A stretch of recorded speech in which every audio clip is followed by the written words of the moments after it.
1,23,43,979 টাকা আলহামদুলিল্লাহ জমা হয়েছে।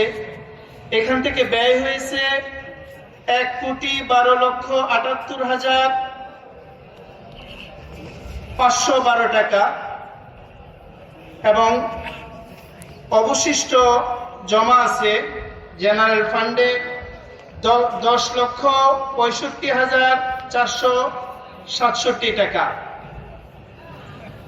গোরাবা ফান্ডে বিগত এক বছরে আমাদের 32,86,963 টাকা আমাদের জমা হয়েছে এবং এখানে ব্যয় হয়েছে 39,55,738 টাকা এবং অতিরিক্ত খরচ হয়েছে, যার ফলে মাদ্রাসা কর্জ হয়েছে এই ফান্ডে 6,68,775 টাকা।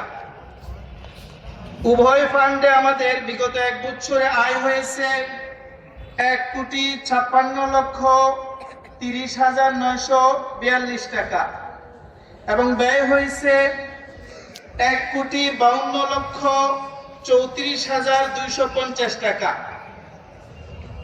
এবং আলহামদুলিল্লাহ বর্তমানে আমাদের ক্যাশ আছে 3,96,692 টাকা। আলহামদুলিল্লাহ।